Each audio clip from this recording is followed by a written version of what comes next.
si měl, jak rád se úst tvých dotýkám.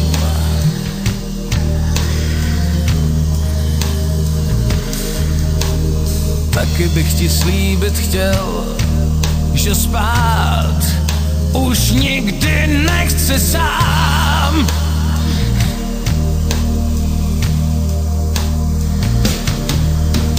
V žáru noci do tvý kůže píšu jméno svý.